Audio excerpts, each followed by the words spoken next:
Okay. Oh, that was weird. I went on YouTube and Facebook and went live at the exact same time for both. That doesn't ever happen. Okay. Wait a minute here. I can make that a little bit more clear. Sorry about that. There we go. Okay, so I'm on Facebook and YouTube. There we go. All organized. Okay, hello. Just waiting for everyone to turn up. This is one of my regularly scheduled lives, not one of my pop-ups. So I'm just waiting for everyone to turn up. While we're waiting, I'd love to know where you're from. So sugar, just a sec.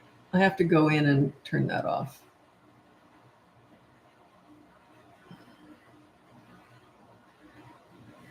Sorry about that. I had to turn my alarm off. That was my alarm for this live. So, okay, where are you from? I'm here in Vancouver, Canada. So where are you from? Where are you now? You might not be where you're from. You might be somewhere else now.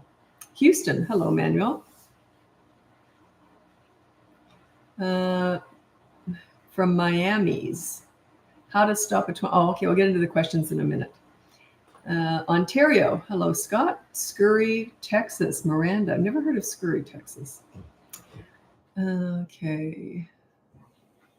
Midland, Texas. Oh, you just bought the course. Which age one, Samantha? Illinois, Michigan.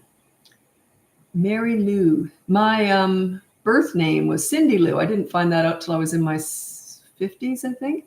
I was adopted. Yeah, my birth name was Cindy Lou. That was my first name, Cindy Lou. Hello from Ohio, Michigan, Morocco, Morad, probably saying that wrong. Scotland. Excellent, fascinating. I have clients all over the world, and I'm lousy with time differences. So it's quite a challenge for me to wrap my head around time differences. I remember once, though, I had clients from, I can't remember where, and they turned up and they just looked, they were still in their pajamas. They looked half asleep. It was like 4 a.m. for them. I said, I'm sure we could have found a better time. It's quite funny. So we did end up changing it. Okay, Oklahoma, a mom of 10. Holy moly. Richmond, BC, born and raised, missing it. Oh, okay. Where are you now, Isabella? Oops, sorry. Okay. Okay, let's get going. Welcome or welcome back. My name is Lisa. I'm a parenting coach. I'm a mom, and I'm also a grandmother. If you go on the link above, you can see my free behavior board or my boot camp courses. I have one for toddlers, one for older kids. Oh, you're in Miami. Oh, okay. Well, I would think the weather there would be pretty terrific. But anyway, or you can look into coaching. So thanks for joining me. I'll do my best to answer your questions. I also like to mix it up with some other stuff that I just like talking about, because most people are asking me how to discipline. That's not what I teach. It's a small part of it, but it's not really what I'm all about. I'm more about connecting with your kids. My daughter and I just released a podcast today. It was by far our favorite podcast that we've ever done. It was, why aren't your kids listening to you? And it implies that there's something wrong with the kids, but really it's you. That's why I was kind of laughing, because I never know what we're going to be talking about. My daughter tells me as we go on, as we start recording. And so, yeah, it's why aren't your kids listening to you? That's because you're not a leader. That's all. They don't listen to non-leaders. You got to earn that.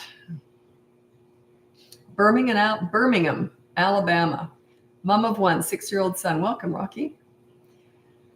Okay, so let's get going with your questions, and I'll answer as many as I can.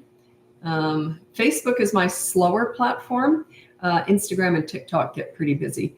But Facebook and YouTube is my smallest platform. So if you're on YouTube watching this live, I'm more likely to see your questions on there than anywhere else. And that's where I save all of my lives. You can also watch our podcast. If you want to look at my daughter and I while we're doing the podcast, that's on YouTube. It's BratBusters Parenting. Okay. Let me see here. Okay, Sandy. Oh, shoot, it keeps flipping. 9-year-old, only child, boy. He still plays alone a lot and always wants to do his own thing. Never wants to play what his friends do. How can I help him learn to play more cooperatively? You mean cooperatively? You mean he doesn't get along with them, or he just doesn't, you want him to participate, period. So either way, I don't know. You can't really force them in those situations, but you can force your kids at that age to go out and do, like my kids had to do at least one thing per week, like one extracurricular. So it was soccer or dance or whatever. So yeah, so maybe get them out and do that and see how that goes. Get them around different kids. School is a very small pool to pull from. And a lot of times kids have a hard time making friends. Well, if you're in a class, let's say, or in a small school or something, you've only got like 30 kids to choose from. And that's usually boys and girls. So, you don't always have maybe he just hasn't connected with anyone at a school or whatever. So, get him outside of the school area and put him into something else, see how that goes. Enjoyed your podcast episode today. Can you please elaborate on why not putting attitude on the behavior board? Attitude is a result of your lack of leadership. You can't put down, don't talk to me because I'm not a leader. Like it's their bad attitude is your lack of leadership. That's why you can't put it on there. And you can't address it anyway. You can't address attitude. It would be like, let's say you're out with your husband and you're mad at him and he says, cheer up. It's like that. How would that go over? Would it work? Probably not. Why not? Because he's trying to address your attitude. Same thing. Doesn't work with adults either. So, yeah. Muswellbrook, New South Wales, Australia. Well, my son was born in Sydney. I've never heard of Muswellbrook. Never heard of it. I'm going to look it up. I'm curious now.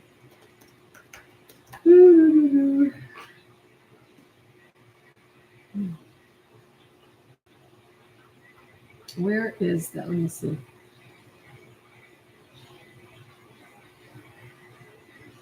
Oh, wow. Okay. No, that's the interior. Yeah. Well, we drove up to Brisbane when we moved there. We took the coast road. So I never went anywhere near that. I've never even heard of that before. Never even heard of that. So welcome. Okay. I can't answer that, Isabella. How to stop a 23-month-old from sucking his thumb. If he does it in his sleep, can't help you. That's something down the road you could maybe help with, or getting something else. I would actually rather them suck on a dummy, like a soother or pacifier, than on their thumb. So, but you might not want to go there, So yeah, maybe when he's sleeping, I might shove that in instead, just so that it's something that he can get used to sucking on, and then you could actually take it away. But that's a tough one. I can't really help you with that. Well, I guess I did offer some advice, but it's not an easy one. Started recently with your method. How do I handle a 7-year-old who likes the chores as consequences? Come up with something different. Or they don't have to hate it. So a lot of parents think that the consequence is everything. No, it's that they do something naughty, so they make a poor choice, they break a rule, so they have to replace it with a good deed. They don't have to hate it. Like if it's working and his behavior is improving, then just keep it going. If not, and you feel like he needs something more, then just make it something that he really wouldn't like. There's always something, just come up with something like pick up dog poop or clean a windowsill. They usually don't like doing that. They also usually don't like cleaning toothpaste out of a sink. So, yeah.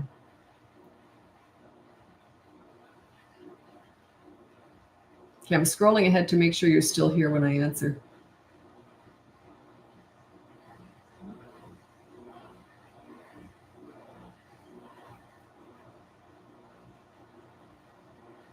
Oh, you got a 2-year-old throwing things? Just say no, take stuff away from him, and you might want to restrain him for a couple of minutes if he is. You can put away one toy at a time. Every time he throws something, he might not be throwing toys, but every time he does, you put another toy away. I suggest that you get a toy rotation system going so he doesn't have very many toys out to begin with. Otherwise, you could be doing that forever. But yeah, he'll learn. They don't learn the first time, though. They learn through repetition. Check out the free behavior board above. It has a toddler section on it. Or if you want to look at my toddler boot camp course, that's a 5-week, it's not actually. Sorry, that's the 3 to 12-year-old. The toddler boot camp's different from the 3 to 12-year-old because you can't really get a process in place with a toddler. It's more just reacting to what they come out with. They're all different. So yeah, the toddler course is quite different actually. Okay.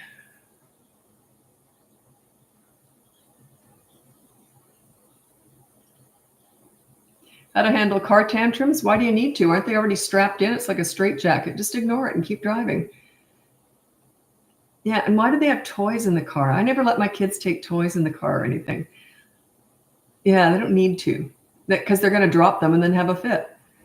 So it's like I never let my kids eat in the car or play with toys in the car. Or when they were babies, they did, but it was tied to something, it was like attached. So yeah, you're kind of setting the scene there if you let them have toys that they're going to drop.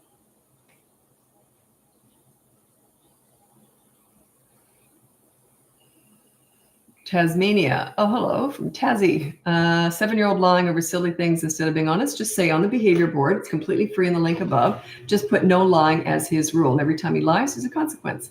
Just call it like it is. It's lying. May I ask, were you a single mom? So, yeah, I was. My kids were 9 and 14 when we separated.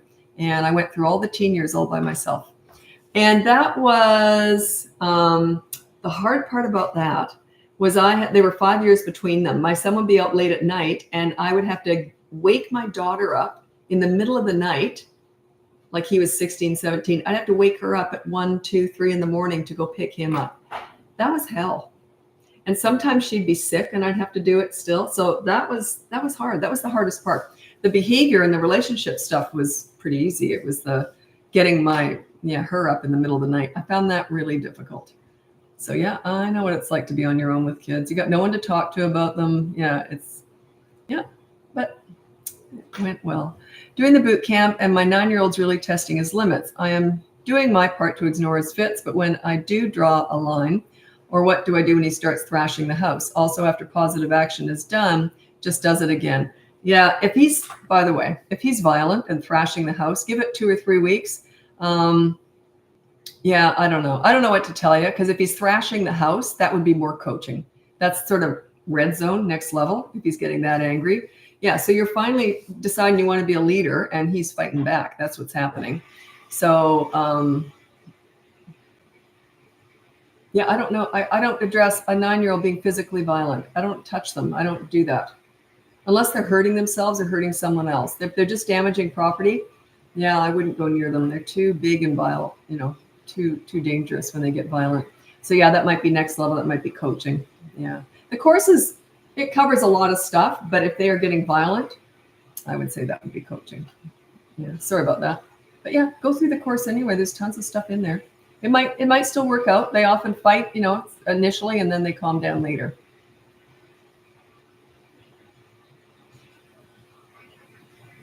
I noticed that after my 5-year-old daughter completes a chore as a consequence, she then asks what else she can do to help. Yeah, they only want to help until they're good at it. So that's really normal. That's okay. So long as she's getting better, her behavior's getting better, then it's working. So say, sure, you can do this and that and whatever else you want. So, yeah.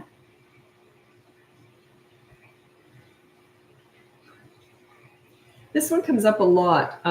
This is Manuel on YouTube.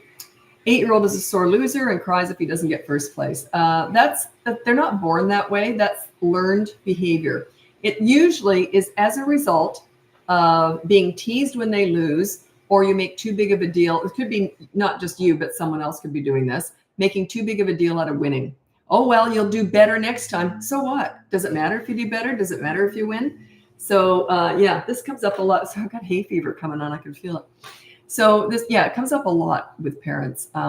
So I would just focus more on how they play and having fun rather than winning and losing. My mom used to always say, sorry, I feel like I'm going to sneeze. My mom used to always brag about, not brag, but like say to us kids, she'd say, "You are such good sports." She was so proud of the fact my brother and I were good sports.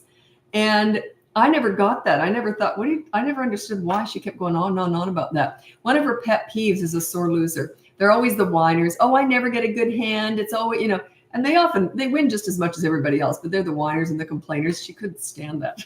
So anyway, but yeah, she always raved about what good sports we were. But my mom used to always praise how well we played. She said it's better to lose and play well than to win through luck. So winning, we play to win, but we don't care if we win, if that makes any sense. We're both really good sports. So yeah, just emphasize playing to have fun.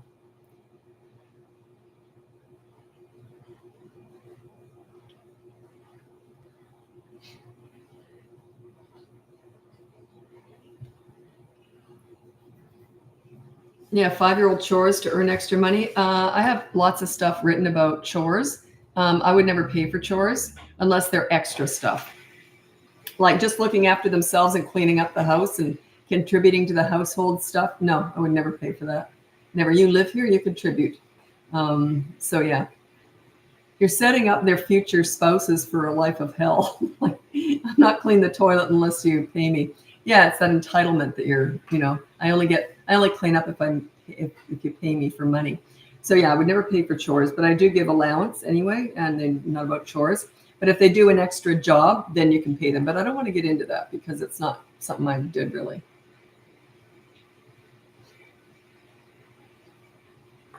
Check out my allowance. I have a bunch of videos on allowance. One of my biggest videos was, I think it was called Allowance versus Chores, and it was on TikTok, or Chores versus Allowance. Can't remember which. Anyway. Yeah, this one from Leslie on YouTube. 3-year-old refusing to share any toys. Doesn't want friends to come over to our house anymore, so they don't play with their toys. Any advice, please? Yeah, they could have precious things that they put away. Like my kids used to do that. I'd say, let's put away your precious stuff that you don't want to get broken, because we were very careful with everything. And then friends would come over and just trash things. So I'd say, well, let's put away the precious stuff. So when friends did come over, they weren't touching the good stuff. Do you know what I mean?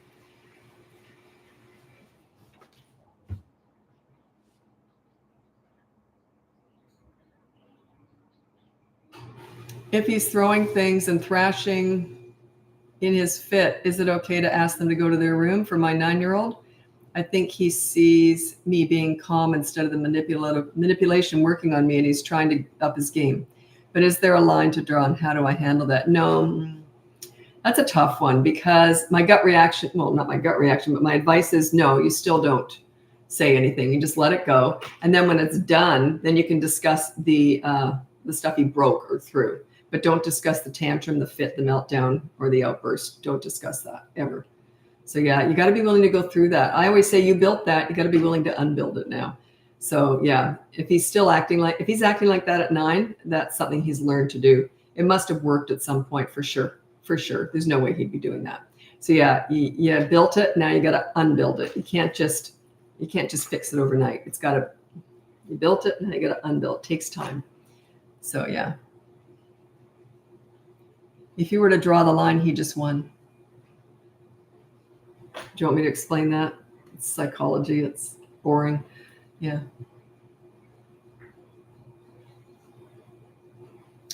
What if the child's being naughty and screaming at home? You can't take anything away or take him away from the fun when there's no fun. Child is 2.5. Yeah, there's always something. You can go over and grab a toy out of his room and say no, and then you go and put that toy away.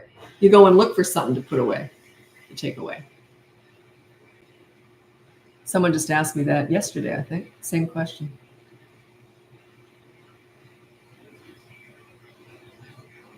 A 4-year-old won't stay in bed in her own room. That's the bedtime battles. We just did a video. My daughter was talking about it today.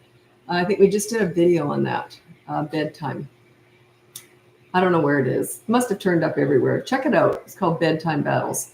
And yeah, we just did a video on that. So you might want to look at it. It's kind of a process, how you get them in their own room. It's in the boot camp course if you want to look into that course. But yeah.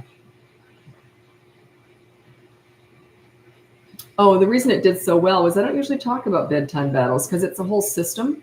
It's sort of like talking about potty training. It's a whole system. If I just give you one piece of it, it's not going to work. But yeah, I evidently talked about it a bit more in this recent video. I'll try and find it. I'm curious now. What did I say? That's not it. Oh, kids won't stay in bed through the night. That was just 11 hours ago on Instagram. It's called Kids Won't Stay in Bed Through the Night. It must be on Facebook too. I don't know. I don't do my social media. My daughter does all that. So yeah, check that out. It's evidently, oh yeah, it's doing really well. Because I don't usually talk about that. Because like I said, it's a whole system. So, okay. I'm going to talk about something else for a minute because everyone wants to know about discipline. Your kids aren't listening to you because you're not a leader. Focus on yourself, not your kids. Everyone wants to fix their kids. That's not what we do here. You fix yourself, set yourself up as a leader, and they respect and listen to you. Everyone wants to fix their kids. Why? They listen to a leader. They would probably listen to me pretty quickly. So yeah, it's not the kids. It never is. So yeah, look at yourself, fix yourself, set yourself up as a leader, learn these leadership skills. That's all I teach here. The behavior board's completely free. It's the training wheels with all this. If you want to go next level, get the boot camp courses. There's 2 of them, toddlers and older kids. If you want the next level up, that's one-on-one coaching with me. So, but yeah, it's not the kids.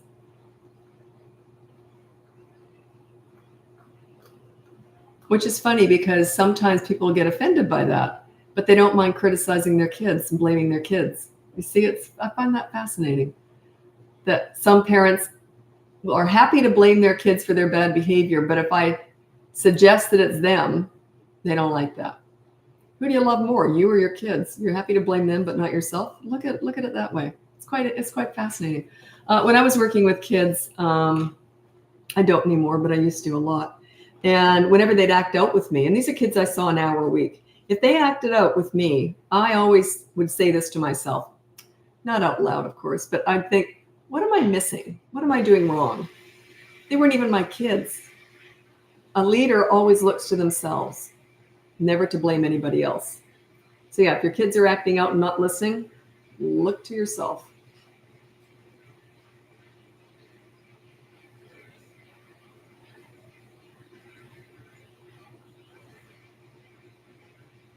Someone wrote in here a couple of years ago, they said, way to shame parents. And I thought, yeah, you're never going to be a leader. So it was so self-absorbed and selfish. And I just felt sorry for those kids. You got to be willing to assess yourself. You got to be willing to look in the mirror. You got to be willing to be better than you are for your children if they're acting out, instead of blaming them. Because that's all your power anyway. You can't change other people. You can only change yourself. You change yourself and they will react very differently to you. It's like that 8-year-old, I know I tell this all the time, but that it's just such a quick little story. That 8-year-old kid that I'd never met before and I was going to be working with him. And I'd heard about him. He was a handful. And when I met him, he said to me, if you don't give me what I want, I'm going to have a fit. Just with that filthy face, you know. And I said to him, bring it on. And he never did. He was great with me. You could just see him processing, oh, she knows what she's doing. So it's not him. It wasn't him, right?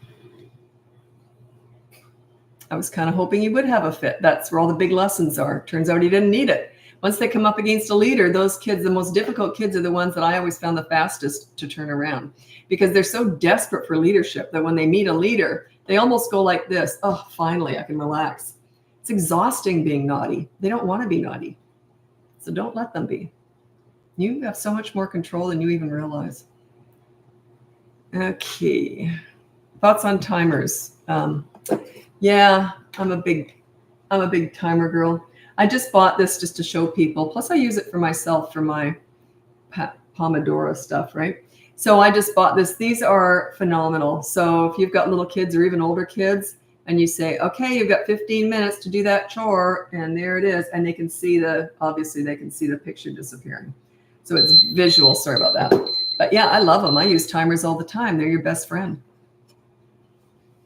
Yeah, I use timers all the time with kids. Okay.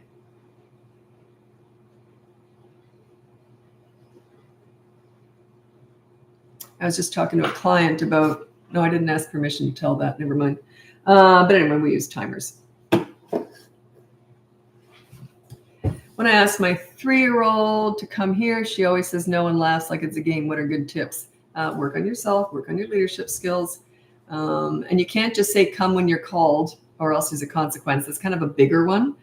Start small. Just check out the behavior board and it's the training wheels for leadership. So it just means she doesn't respect you at all. That's a tell. It means you got to work on yourself. You got to work on your leadership skills. That's all I teach here is your leadership skills. You should look up the pool story. It explains everything I teach in one little story. It's called the pool story. And it is pinned. I don't know where it is on Facebook, but it's pinned on Instagram and TikTok at the top. And it's called Example of Leadership Parenting. And it is the pool story. The pool story epitomizes everything I believe about children. How you deal with bad behavior, then you focus on the good kid to get the best out of them and give them pride. You want kids to like themselves when they're with you. Then you're going to get the best behavior out of them. And you don't discuss bad behavior. That's another thing parents do all the time. Well, I needed to discuss bad behavior. No, you didn't.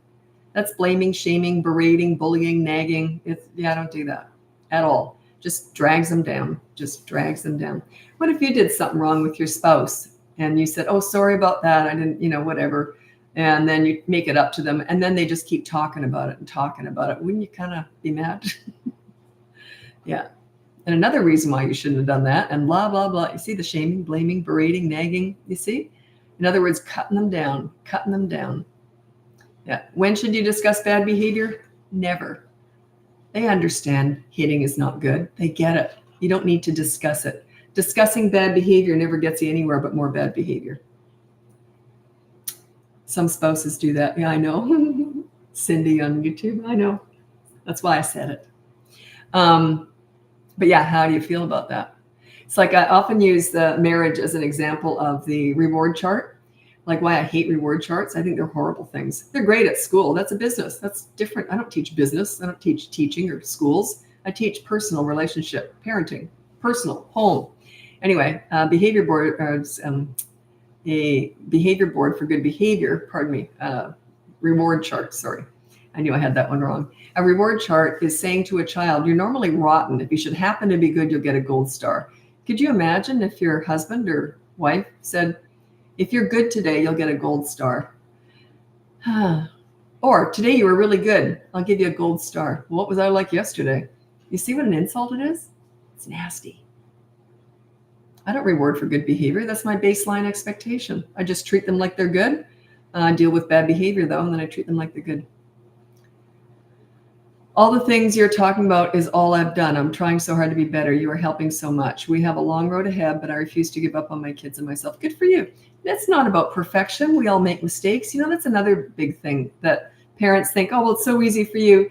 Do you know how many kids I messed up before I had my own? I always say I left a trail of destruction behind me learning how to do all this. I'm exaggerating, but you get the idea. I had to learn how to do this. I'm self-taught. Kids taught me all this. So I had to learn. It kind of came natural, but I really honed in on it and figured it out. But yeah, it's a lot of work. It's not about perfection though. You're going to make mistakes. We all do. But the thing is that when you make mistakes, you got to make amends too to the kids. You got to be accountable for your mistakes. I was very accountable. I was in trouble all the time. I'm a bit of a loose cannon. I'm a bit goofy and I was always making mistakes. So my kids loved it. Mom, remember you said you were going to do that and you forgot. Drats, what do you want? We'd love to go to the park today. I say, sure, let's go. So yeah, they always had to say, my daughter, this podcast that we just did, we didn't just do it, but we just released it this morning. It's about kids. Why don't your kids listen to you? And we were talking about how I never told my kids what to do because they just knew what was expected of them and they just sort of did it. And it was quite interesting. She said, but she felt that they had control over their lives. She felt a sense of autonomy and she felt like she was listened to, which is interesting. So it's not that she felt like she was afraid of me or anything. She just felt very proud. They felt very proud of themselves. They felt they had a choice and they always did. Always, it's your choice. You can do whatever you want. Make a good decision. Great. Make a bad decision. I'll come in with a consequence. That's my job. Anyway, I got to go over to Instagram now. Check out the link above. You can get my free behavior board. You can get my 2 boot camp courses. I've still got the live group coaching sessions going on Saturdays, Saturday mornings, my time, Pacific time. And that's if you're in the course. You have to be in the boot camp course to get in. And you can get in on that if you want and just turn up and ask questions. So, and then you can look into coaching if you're interested.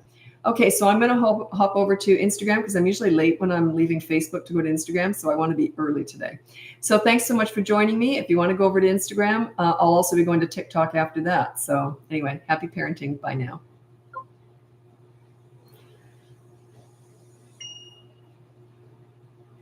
Sorry, YouTube. I just have to do this.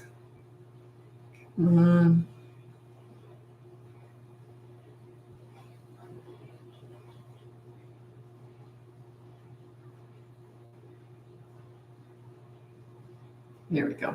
Okay.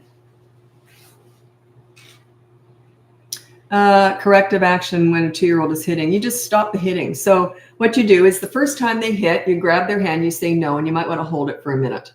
Okay. And then you don't look at them. looking at and don't talk about it. Oh, the words are just makes it worse. So you just say no, and then you hold their hand that they hit with, and then you let go. And try to prevent future hits. If they're going to try and keep hitting, you just prevent the future hits, because they do get used to hitting. It almost becomes a habit. So if you allow them to keep doing it, it's going to get worse, but it just takes time. Toddlers are nuts. Well, it's just they haven't developed sanity yet. Let me read out my top 5 tips for parenting toddlers. Oh, before I do that, welcome. Sorry, I forgot. Welcome Instagram or welcome back. My name is Lisa. I'm a parenting coach. I'm a mom and I'm a grandmother. So you can check out the link above. You can get my free behavior board. It also has a toddler section on it now. Or you can look into my toddler boot camp course or my 3 to 12-year-old boot camp course. I haven't got enough fingers going. I was doing it all wrong. There we go. And that's 3. Or you can look into coaching. There's a wait list for that, but it's pretty short right now. It's pretty good. So what was I going to do? Oh, yeah. So these are my top 5 tips for parenting toddlers. Now, toddlers are at the discovery stage, so remember that, okay? Number 1, childproof your home so you never have to say no. Number 2, set up a toy rotation system so they're never bored. Number 3, connect with toddlers in their world. Don't go to the nail salon with them. You go to the park and roll down the hill. They look at you differently when you enter their world. And that's respect, right? I give respect to get it. Number 4, when you want to discipline a toddler, it's similar. You do so in their world. They're not about words, they're about actions. And it's got to be fast so that they connect the bad behavior with the action. So it's just remove them from the fun or the fun from them. If you've got no fun around, then you just hang on to them and ignore them for a second if you have to, or go in their room and take a toy away and put it away to let them know. So you did something naughty, so I'm going to take something away from you. And number 5 is stop trying to figure them out. Toddlers are not figure-outable. They're brand new, fresh human beings. They're just forming. If you've only been in the world for 2 years and the first year you were a potato laying on a mattress, how much common sense do you expect to have? They're just learning about the world, okay? So they might even go like this and smear poop on the wall. Can you explain that? If you can you let me know? Okay. I'm also going to read out, I've got 5 tips for parenting teenagers. In the last 2 years, I had 3 tips, and I added a 4th, and then I just added a 5th, which is a really good one, actually, the 5th one. I don't add anything to this list unless I think it's really important. I might take out the don't leverage the good times to discuss the bad times, because I hate explaining it because it's so involved, but it's important. Okay, so these are my top 5 tips for parenting teenagers. They're my favorite age. I specialize in teen crisis work. So, but yeah, teenagers are lovely. It's just that parents don't often understand their role as a parent of a teenager. It shifts and changes through the teen years. This is number 1. Listen to understand and show empathy. You do not listen to gather information to lecture with, or they will shut you out. If they want your advice, they'll ask for it. They already know it anyway. Number 2 is you negotiate as much as possible. Like, hey, I want your dirty clothes in the hamper from now on. What do you want from me? You can't do it with everything, but try and negotiate. I won't go on about that. You get the idea. Number 3, don't sweat the small stuff with teenagers. If they do something stupid and it's not a big deal, just say, well, that was stupid. Do you want to hear what I did when I was your age, and laugh it off? Or do you want to hear what I did this morning? In other words, it's okay to make mistakes. We all do. We all did. We all do. It's just part of life. And number 4, don't leverage the good times to discuss the bad times. I hate explaining this one because it's kind of involved, but a lot of my clients do this. I'll teach them how to connect with their teenager, and then I'll say to them, do not bring up all the rough times you've gone through with them, because it's just going to erase all the good work we just did. Sure enough, every once in a while, someone slips through and does that, and they'll say something like this. No one in particular, but they'll say something like this. And they'll say, oh, I'm so glad we're enjoying this movie together because you've been hell for the past 2 years. Can't figure out why their teenager gives them the finger and leaves. Anyway, and then number 5 is you can either be a right fighter or you can be happy if you're raising teenagers. In other words, don't aim to be right, aim to be happy with a teenager. Too many parents get caught up in this, and I'll tell them how to deal with something, and they'll say, but that's wrong. And I say, I know it is, but do you want to be a right fighter or do you want to be happy with a teenager? In other words, if you know they're wrong and they know they're wrong, don't point it out. Good luck. If you do, good luck with that. Because they're going to say stupid things, just fighting back for no reason. They got nothing to, sometimes they have nothing to stand on, right? They got nothing to fight back with. So they'll say something ridiculous. You know it's not true. They know it's not true. If you point that out, good luck with that. Yeah, you can either be a right fighter, which would be pointing that out, or you can be happy with a teenager. Yeah. It's not about being right. It's about being happy. Does it mean that you're taking crap from them? No, I never said that. No, not at all. Okay, let's get going. I'm going to try and answer questions now. I was just yabbering on.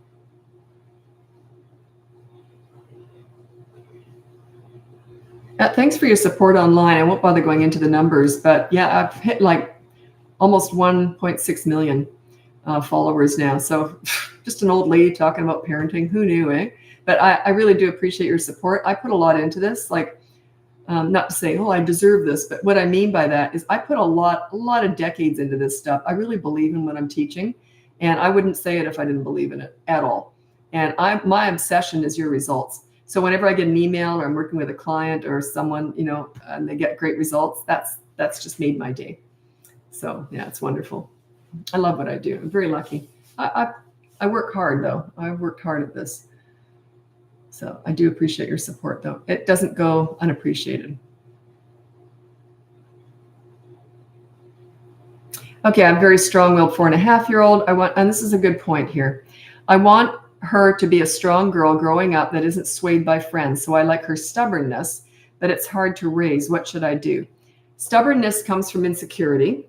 I've never had that in me, or if I did, I don't remember. But I'll tell you why, and I'll tell you what it is. It's stubbornness is when you say something, you don't have the confidence to go back on that. And a really good example of this is, I'm not good at a lot of things, but I'm very good at not being stubborn. Like if I said to someone, oh, I hate that, I'd never do it. And then if they said to me, oh, you should give it a go, I'd go, oh, okay. And then I might end up liking it. I have no stubbornness. It comes from a fear of being wrong. That's where stubbornness comes from. And it often is, they develop that from watching a parent be stubborn. Not always, but oftentimes that's where it's, in other words, being wrong is wrong. I don't believe that at all. I'm quite happy with being wrong. It doesn't bother me. I'm very quick to roll over and say, yeah, okay, maybe I would like that. So yeah, think about that. That's insecurity as stubbornness. It's a fear of looking stupid. It's a fear of looking like you don't know what you're saying. It's all based on insecurity. Set yourself up as a leader, and they will never be swayed by peers or anything. If you send your kids off to school and you're not a leader at home, they're going to be very susceptible, very vulnerable to peer pressure, bullying, the drug dealer on the corner, the internet, the Kardashians. You get the idea. They're going to be very vulnerable. When they've got a leader at home, they come and tell you everything. You become their guiding light, their mentor.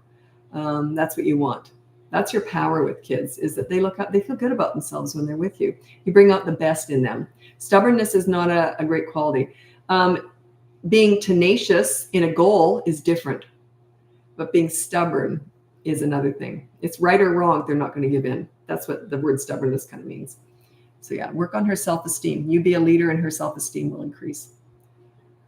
But your style reminds me of attachment theory. Do you have any thoughts on attachment? I don't discuss that. I don't know anything about it. Nothing.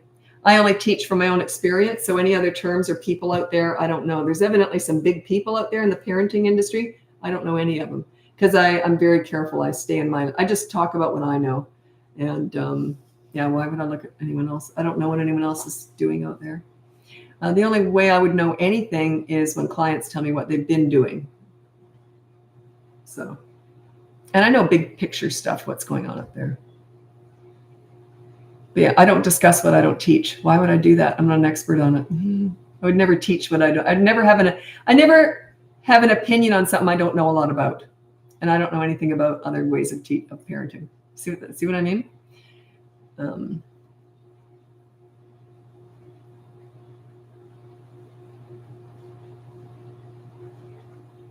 So I'm scrolling ahead to make sure you're still here when I answer your questions. Ooh, that was a lot of questions. I just flew through there. Okay, good question. And it is addressed. I don't know where it's addressed. I don't know if it's on the behavior board. The behavior board is just kind of a quick little blurb. It's free. But anyway, do you enforce the consequences on the behavior board when kids are extremely overtired or hungry? No, you meet their needs and manage their wants. The behavior board's about their wants, not their needs. If they're hungry, sick, tired, cold, you meet their needs first. Feed them first, no matter what they're doing. If they're having a tantrum, I'd still feed a kid. You don't ignore a kid having a tantrum because they're overtired and hungry. You feed them and then put them to bed. You see, meet their needs, then you manage their wants. Bad behavior all comes from the wants. But yeah, meet their needs first. So I'm taking your toddler course, but could you elaborate on the hitting? It's in the course. Actually, we're just updating that. Oh, I'm working on it right now. It's all done. I'm just reviewing it all. And so, yeah, that'll be updated. But it's already in there, the hitting. If they hit, you mean a toddler? So you're on the toddler course, yeah. If they hit, you just say no. And you got to be fast with that, though. You grab their hitting hand, you just say no. And then if they keep trying to hit and screaming, you just hold them for a minute. Don't look at them, though. Don't keep talking. The more you talk, the more they win.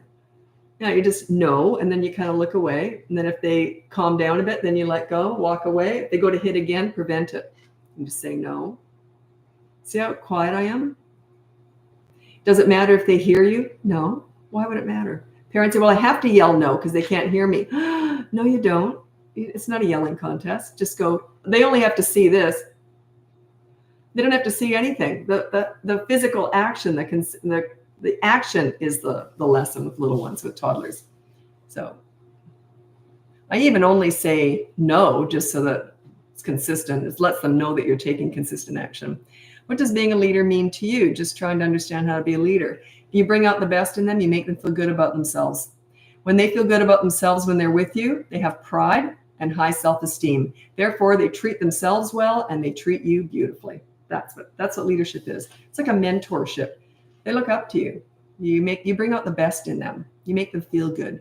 That's what it is. It's not about them. Your goal is not to make them like you. Your goal is to make them like themselves. And then in turn, they will naturally like you. They'll look up to you. I was working with some troubled teenagers, and they're the ones who told me to teach this. You got to teach this stuff, Lisa. No one's ever talked to us like you do. And this one teenager said to me, I didn't like myself till I met you. Now, that's what a leader does. You bring out the best. You make them like themselves. And then how do they treat you? Very well. I'm worried that my previous method of parenting has already set neurological patterns for my 18-month. Oh, I meant to say that wrong. Sorry, I said it right. I was going to play dumb like I don't know what neurological means. But anyway, 18-month-old. No, I don't think so. I don't know. Previous method of parenting, unless you were beating them or something. I don't think so. I think you're overthinking it. Play hard. Their love language is fun. Play hard with your little kids. Like play in their world. Play with them. Get goofy. Get down on the ground. Roll around with them. You can make up for a lot by doing that. You got to put an age or I can't answer. Like if it's toddler, I can understand, but there's some that could be 16 years old or 6 years old. What parenting advice do you have for an ADHD child? No different from all the other stuff I give, because those are all the kids I worked with. Parenting 1 lacking executive functioning skills. My son is 10. Is he labeled? So he's got all these challenges. Where's his self-esteem? I'm wondering. I've worked with, all the kids I worked with were alphabet kids. They all had ADHD, WXYZ. All of them had that after their name, unless they were abused. I've worked with abused kids too. But yeah, I never opened up one single file. In all the years I was working with kids, I never opened up one file. I just worked with their personality. I worked with how they treated me and how they treated themselves. And so I would maybe focus more on that than his challenges. That's my gut reaction. I've actually met kids who've met me knowing I'm like a mentor. I'm going to be working with them, and they know they're behaviorally challenged because that's the kids I work with. And they would actually say to me, oh, hi, my name's Johnny. I have ADHD and ODD. And I thought, how sad. He's introducing it. It's like it's part of his identity, part of his name. So yeah, I was very careful not to do that. And I can't remember what I used to say. And I came up with an acronym, but it wasn't right. I'm sure about it. And I used to say, hi, I'm Lisa, and I'm blah, blah, blah. I came up with my own acronym that I used to use for years. And it was something ridiculous. IAG or something, idiotic and goofy or something. It was something ridiculous. And they'd laugh. So you see, I never want kids to feel like they're labeled something. You know what I mean? It's kind of a negative connotation. So yeah, I have my own acronym. I have my own alphabet after my name. Got a 3-year-old cursing, just put on the behavior board, no bad words. And then there's a consequence. Check it out. Behavior board's completely free. It's in the link above. If you want to go further, then check out the bootcamp courses. If you want to go even further, check out coaching. That would be one-on-one with me. I've got clients all over the world, and I'm always amazed how well they speak English. They don't all, not most. Sometimes one of the spouses or parents doesn't, so then they'll translate as we're going along. But most of the time, the parents. I'm always amazed because I can only barely speak one language. I couldn't imagine speaking 2 languages or more. Why do you call yourself BratBusters? Okay, this is great. I'll tell you the story. Why do you call yourself BratBusters? It turns off my adult kids who are parents, but I think you're great. Okay, because I don't want to work with anyone who doesn't have a sense of humor. That's why. It's just supposed to be funny. That's all. Anyone who takes themselves too seriously, I could never work with them anyway. So that's why. And years and years ago, when we were coming up, I took this course and it was government funded. It was actually really funny. I had a few different names I was going to use. And it was one of those courses that was government funded if you're doing a startup business. This is like 20 years ago I took this. And we sat around this table. There were 20 of us. And we were there for about, 3 weeks or something, like 8 hours a day for 3 weeks. It was a great course.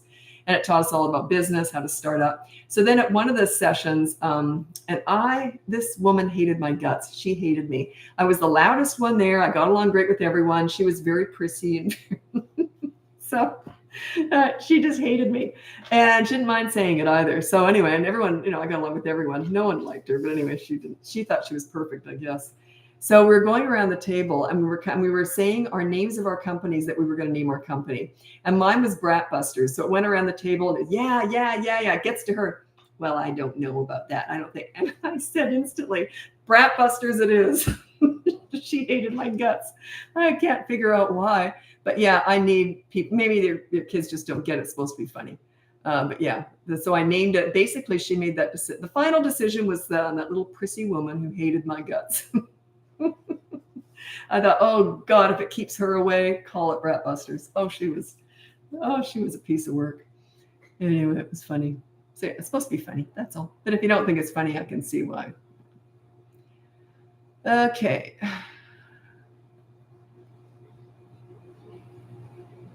Is there only one leader? No. Oh, wait a minute. I worry about the influence of primary caregivers. No, the influence of primary caregivers, they usually know the difference between parents and caregivers. They learn that pretty quick. But there's usually only one really strong leader. Both parents can be leaders. I don't think anyone else should be a leader. And if they are, they're a leader in business. Like a caregiver is a business. So a teacher is a business. It's not personal. There's only usually 2 parents, and that's personal. It's just different. So, and they can both be leaders, but there's usually one stronger leader.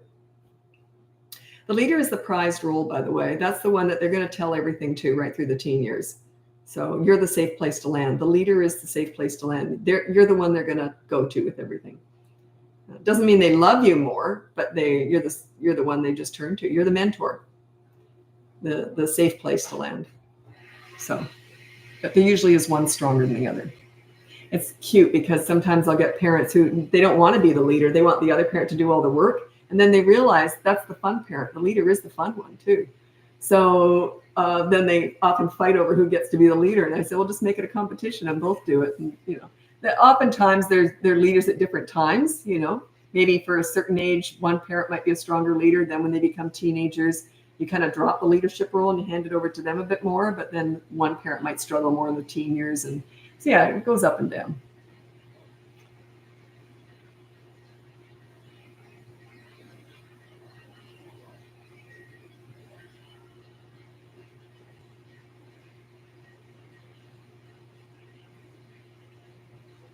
Are there any questions? Just because I get so many toddler questions on here, and then if someone pops in and they've got a teenager, they'll just leave.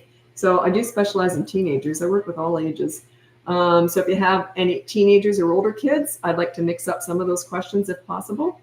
If not, I'll just keep doing those ones. This was cute. This parent said, sure, you can tell this one. It was so cute. On the behavior board, I was working with this client, and the dad, his rule, the kids are always saying dad's no fun, he's too serious. So his rule is he has to tell a joke. And they came up with this. I didn't at all. I thought this was brilliant. Well, I don't know him, so I wouldn't have thought to come up with this. Dad has to tell a joke every day, and if it's not funny, he has to do 15 push-ups. They had a blast with that. Isn't that the cutest thing? Often I think the kids came up with that. But isn't that cute? I thought that was just adorable. He has to do 15 push-ups, and the kids just loved it. All of a sudden, Dad's fun. There you go.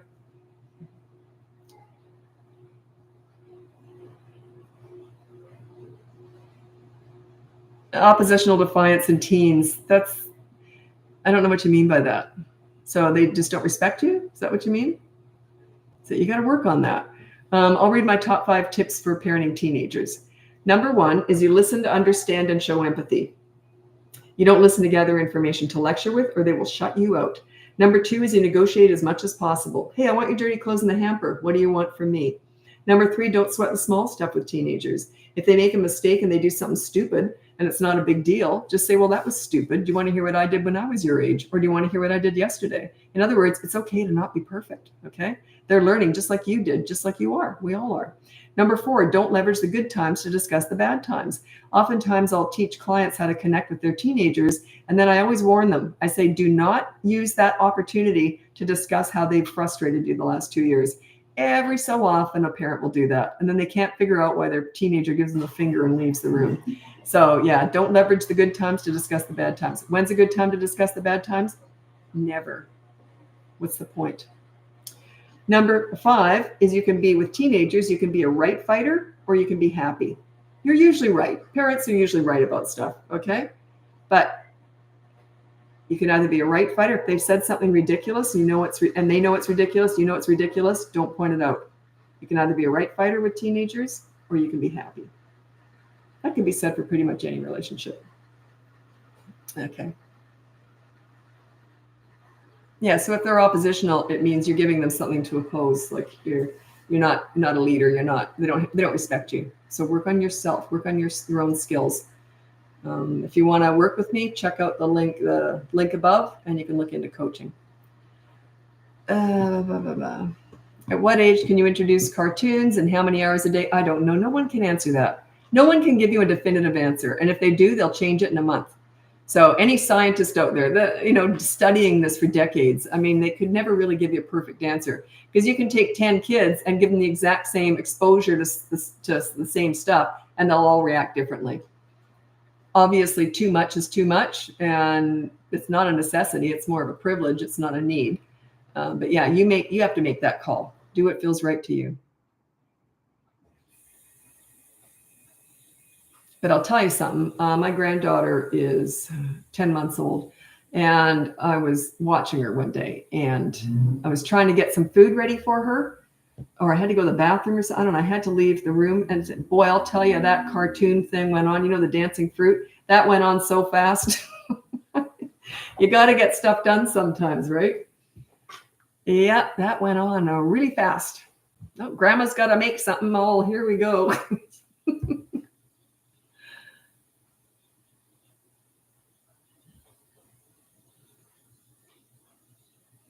There we go. 14-year-old really struggles with us giving him advice. He's never wrong. Why are you giving him advice? Does he need to hear this? Is your wisdom that necessary to pass on to him? I worry about that statement, because he doesn't like you giving him advice. Does he need to hear it? That's the problem. That's my first tip for parenting teenagers. I have 5 top tips for parenting teenagers. Number 1 is listen to understand and show empathy. Don't listen to gather information to lecture with. If they want your advice, they'll ask for it. Has he asked for it?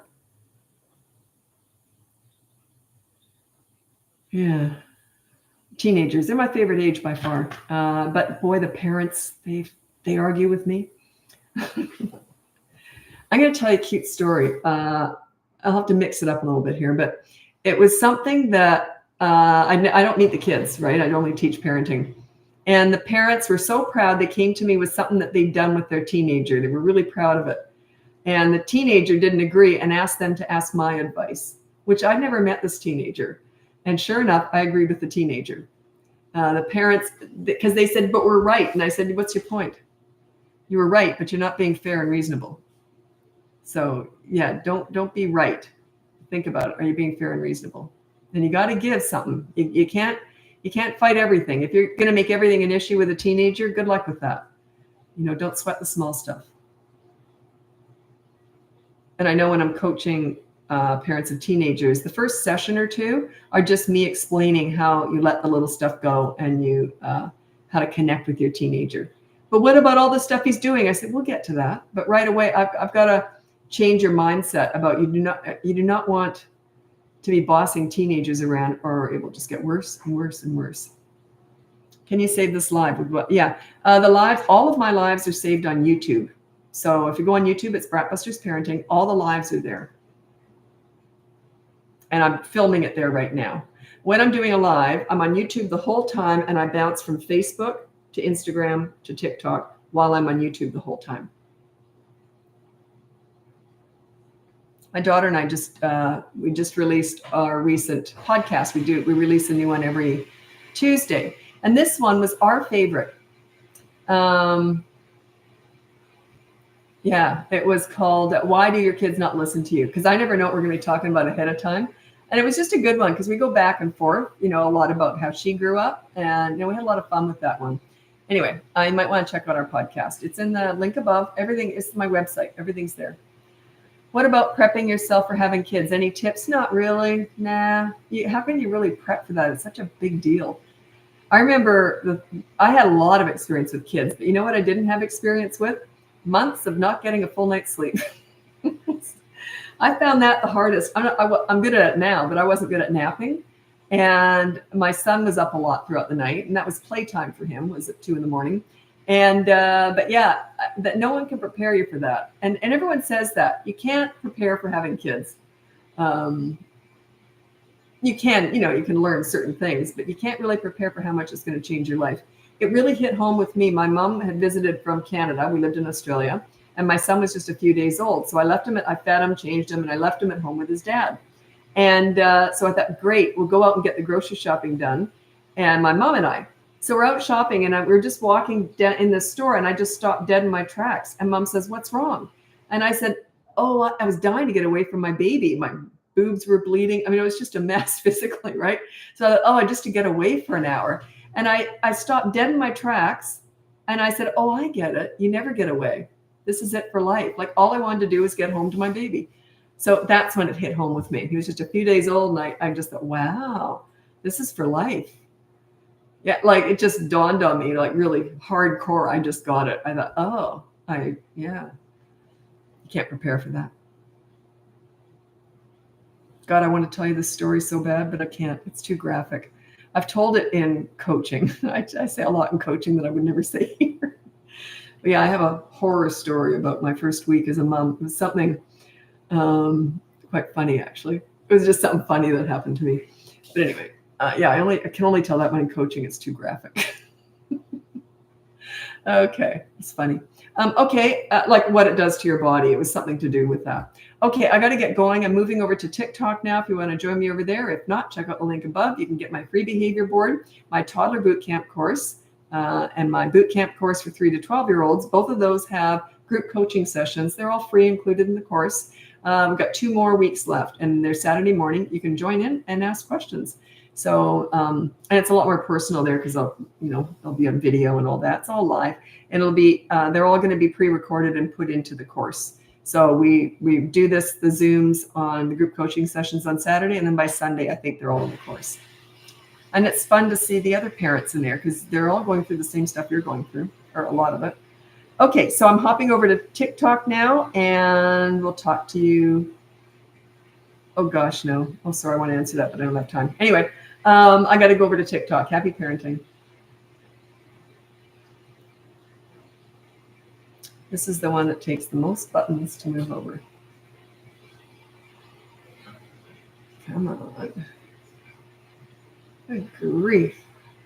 I think there's like 10 buttons I have to push to go from Instagram to TikTok. Okay, just waiting here. What did I do today? Anything interesting? Nope.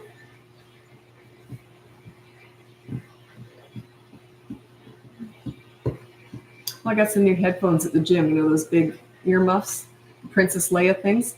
They are fabulous. You're like your own little world at the gym. It's fantastic. Loving it. My son recommended them. He had a pair. I got to get me some of them. That's about the most exciting thing in my life right now. Okay. Hi, Therese. So glad I found your account. It's been so helpful. That's why I'm here. That's why I keep turning up. No one's paying me here to do this. This is just, I love doing these lives because I know I hear from people. It's actually, these lives are helping people with parenting. So, okay. I'm just going to wait a little bit more. I don't know how many people I get in a live. I used to get, I don't know, maybe all up because people come and go, maybe 4,000 or 5,000 people per live. But they come and go, right? They don't stay for the whole hour and a half. So it's a pretty good number. So I always think how many people I'm actually helping in that amount of people when I do a live. I'm hoping maybe a few hundred. That's pretty darn good to be able to turn up and just help all those people. Okay. Okay, let's get going. My name's Lisa. I'm a parenting coach. I'm a mother, and I'm also a grandmother. And welcome to my live. If you look in the link above, you can see my free behavior board, my toddler boot camp course. Have I already done this? No, I didn't. It's TikTok. Okay. My 3 to 12-year-old boot camp course. And if you want the next level up from there, then you can look into one-on-one coaching with me. There's a wait list for that, but you can fill out the form. And depending on the age, you might even get in tomorrow because I'm always looking to fill age gaps, right? Like I don't want all teenagers or all toddlers, and I try and mix it up. Just makes it more interesting for me. I remember once, I do specialize in teen crisis work. I remember one day I had 7 sessions and they were all teen crisis. And I always say coaching is relaxing for me. That was not a relaxing day. So that's when I realized, oh, I got to mix up these ages. Can you explain how to do timeout with a 2-year-old? No, because I hate timeout. Can't stand it. I would strongly recommend you never do timeout. I think it's horrible. So there you go. That's my opinion on timeout. I only teach consistent corrective actions with toddlers. So under the age of 3, you use consistent corrective actions. They learn through repetition. It's not words, it's actions.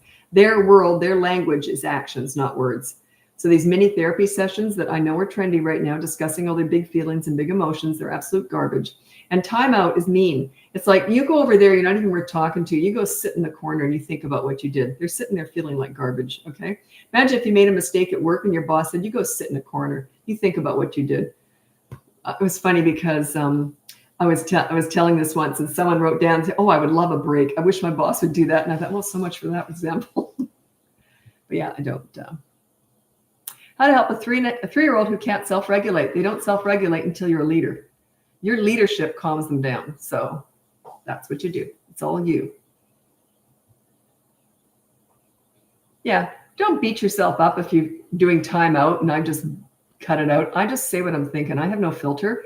You're doing what you think is best at the time, and you may still want to do timeout. That's up to you. I just teach what I believe in very strongly. But it doesn't mean, am I right about everything? I don't, probably not. There's a whole bunch of other ways up to parent. You got to follow whoever you feel comfortable following. But don't mix us up. Don't pick and choose what you like from different parenting coaches, because it would be like choosing what you like from different diets. It's a whole system, a whole methodology. So if you were to mix in timeout with what I teach how to respect kids. Timeout to me is the opposite. So it just would tank. Nothing else would work if you're still doing timeout, because to me, it's mean. And I don't like to be mean to kids. But that's my view on it.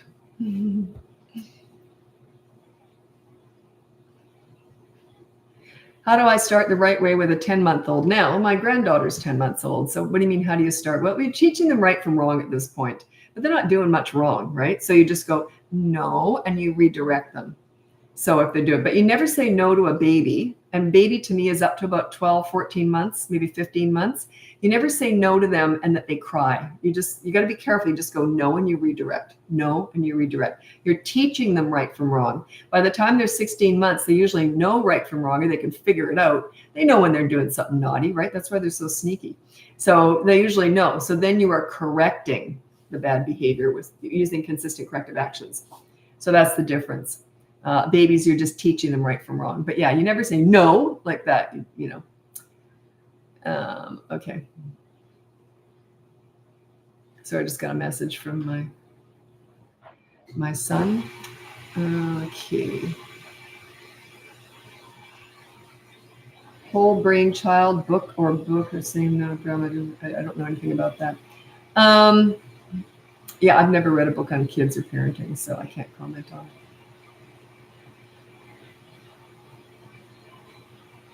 If I take something away, but they ask for a second chance, should we allow another chance to succeed? So you mean you shouldn't follow through with the consequence? That's what you're asking. Just, no, I don't get that. No, please, I don't want a consequence. Okay, here you go. Yeah, I don't get that. Where's the consequence then? Where's the lesson? There's no lesson.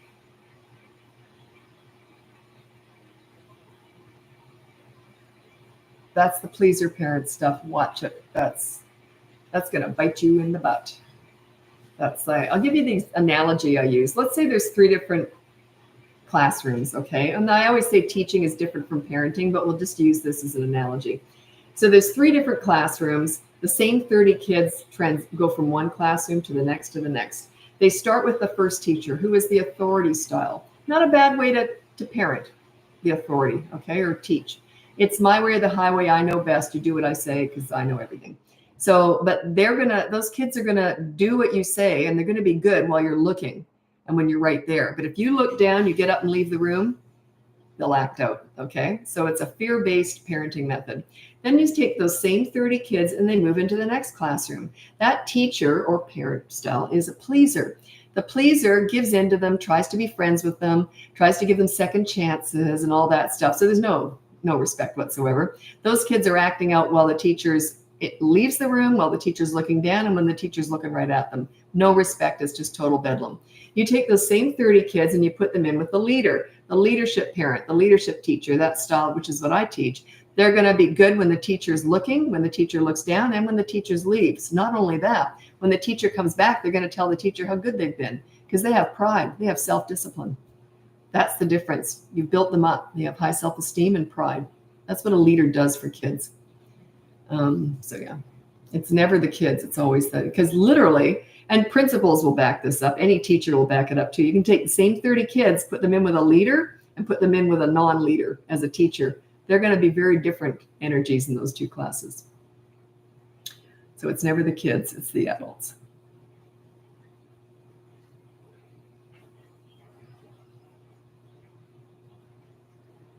How do you make them follow along when you have parents in the room? What do you mean?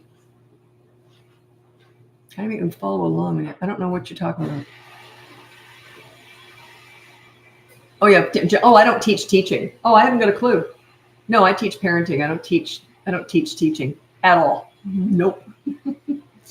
No way. Yeah, I only teach parenting. A huge portion of my clients are teachers, principals, child psychologists, daycare workers. Not that they struggle more than other parents, but they're learners, right? And also they identify that what I have is a different skill. It's just personal parenting stuff. They teach, they're in business. It's different. I couldn't do their jobs and they struggle with parenting. You know, I've never been hired by a youth worker. Youth workers work with troubled teenagers. If you can get respect with teenagers, you don't need my help. That is the PhD in all this. That's why they're my favorite age, it's teenagers. I learn more working with delinquent teenagers than anyone else I've ever learned with, any other human need, any other relationship. I learn more with those troubled teens than any other relationship.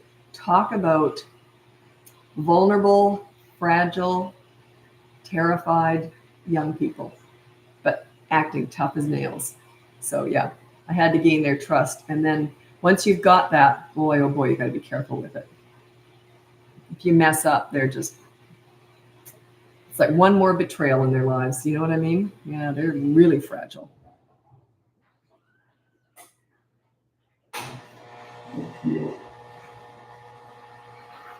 Tried waiting. Oh, you're going to hate my answer. It's from Roseanne Russell. Tried waiting for my toddler to finish the tantrum, but it only makes the tantrum worse. Thoughts? Yeah, it's going to get worse before it gets better because they remember when you didn't ignore it. So they're just getting worse and worse and worse, trying to win. As soon as you give them attention, they just won. Instantly, they just won. And they get it. They understand that. You lost, they won. They just get worse because they remember the old you. Because tantrums did work in the past. Now they're not working, so they're going to up it until you give in and give them attention.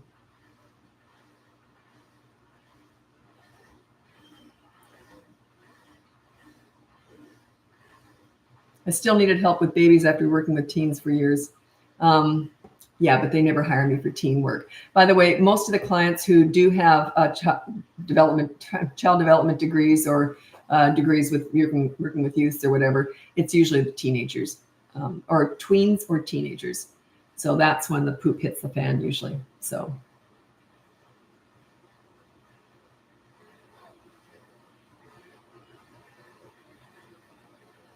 Just because it's personal. When it's your own kid, it's personal, right? It's still different when you're working with your own kid. So it's hard to take a step back.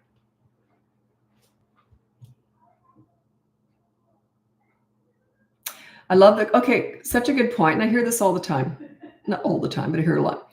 I love your course, but once I do media blackout, my kids go wild since there was no losing. So they got nothing else to lose, basically. So let's say your rule is no hitting. So they hit.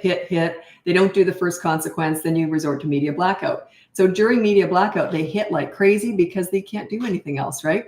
The only thing you can say is that's why you have media blackout. It's what I call a slow burn. It's not the first time is going to be a total disaster. They got total freedom to hit. You're trying to stop them, but do whatever you got to do or try to. And then you say, that's why you've got media blackout. So eventually they will learn not to do it because they don't want that to happen again. But you're going to have to go through that 24 hours. You know, I always say you got to go through the storm to get to the rainbow. And that's one of the storms. Tantrums are another storm. But yeah, acting out once they've already got the media blackout, they're going to keep doing it because they know there's nothing else you can do, right? And that's part of the storm. But there is a lesson. It's coming, but it's down the road. The odds are they're going to be more careful next time. But yeah, sorry about that. Short-term pain for long-term gain. You got to go through that.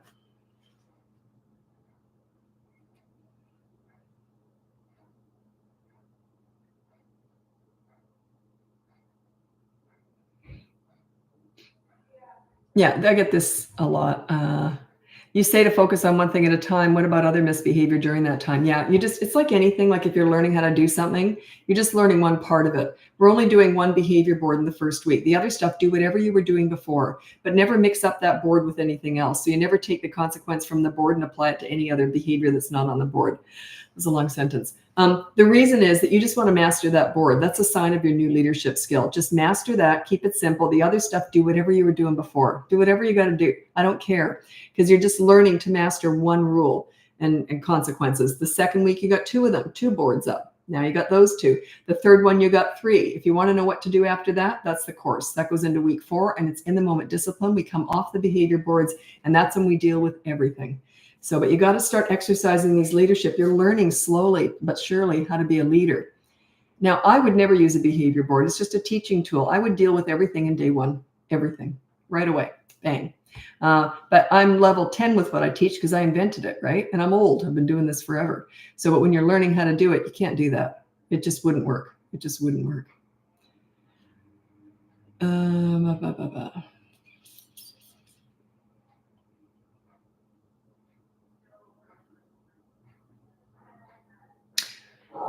Oh, neighborhood dogs, just a sec.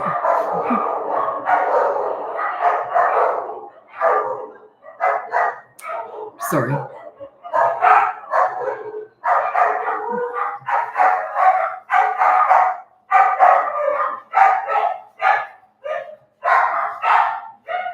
Just waiting for the neighbors to take the dogs out. There we go. I can hear the stairwell. Just a sec.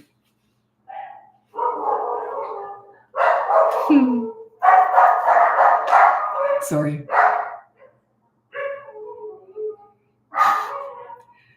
They're really nice neighbors, but they try and train their dogs in the hallway. Kind of wish they'd take them outside and do it. They're trying to teach them how to stay calm in the hallway. And they're usually really good. They're a lot better than they were. Okay, I want to read this out. This is Dusky Rosette. It's such a good one.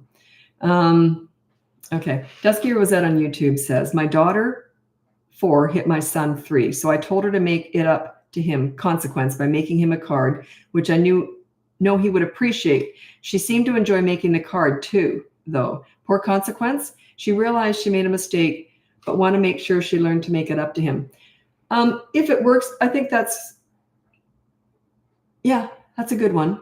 It's not quite what I would do, but it doesn't matter. My way isn't the only way. So yeah, it's good. It's good. If it's working, keep doing it. If it stops working, maybe check out the behavior board. But yeah, no, that's good.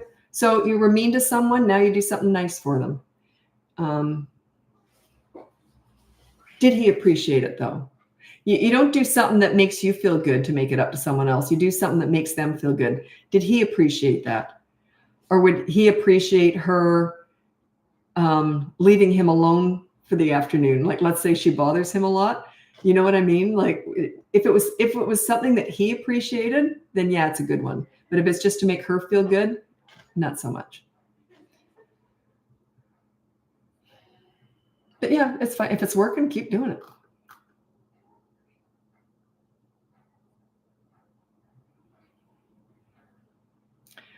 Tantrum to end, filing nails. 2-year-old throws everything around her and hurts herself. What to do? Well, if you've been watching me for a while, you know I always say you physically restrain them if they get violent.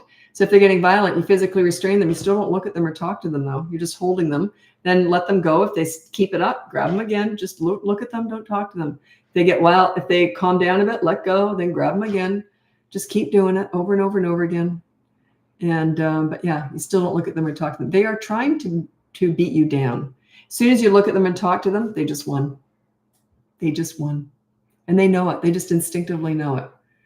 They're going to keep having tantrums because they know they work. Any attention is fertilizing a tantrum.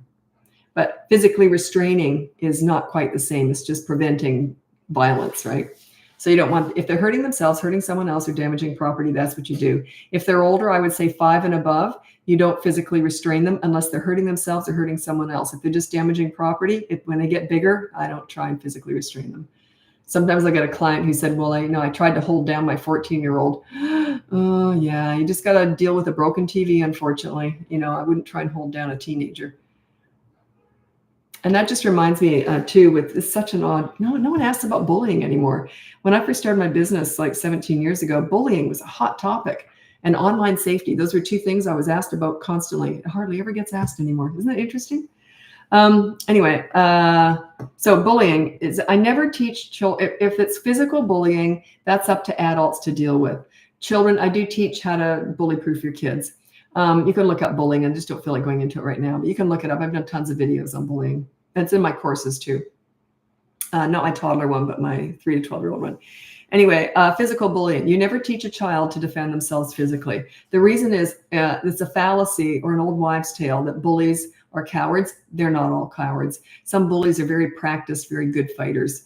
So I would never, ever teach a child to physically, I would teach them to physically defend themselves and try to hold off a bully if there was no adult around, but I would never teach them to hit back, ever. Not all bullies are cowards. Some of them are quite the opposite. Well, those dogs are really going for it, weren't they? They're much better. They were barking a lot more before.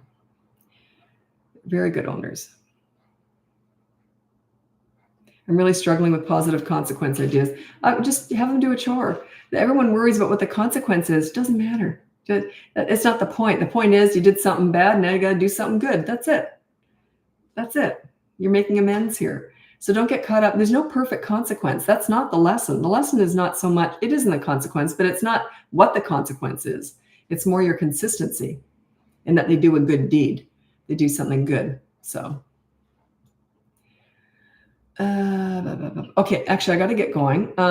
Check out the link above. You can see my free behavior board, my toddler boot camp course, my 3 to 12-year-old boot camp course, and I'm running those group coaching sessions on Zoom every Saturday morning right now with the boot camp courses. So they're completely free if you're in the course. And if you want to go next level up, that would be coaching one-on-one with me. So, and I've got clients all over the world, and some of them, you should see us trying to find a time to meet because yeah, sometimes I have to work the weirdest hours, but it always works out. But I still laugh at this one family that turned up and they were like this. It's like 4 a.m. for them. So I said, well, and they thought that they couldn't get me to work this other time. So anyway, we worked it all out and they weren't up at 4 a.m. again. It was so funny. They were half asleep trying to talk to me. That was cute. So we did work it out. They were talking to me later after that. It was just cute. Okay. Thanks so much for joining me. Happy parenting. We'll talk again Thursday. If not, I might pop in tomorrow sometime. Bye now.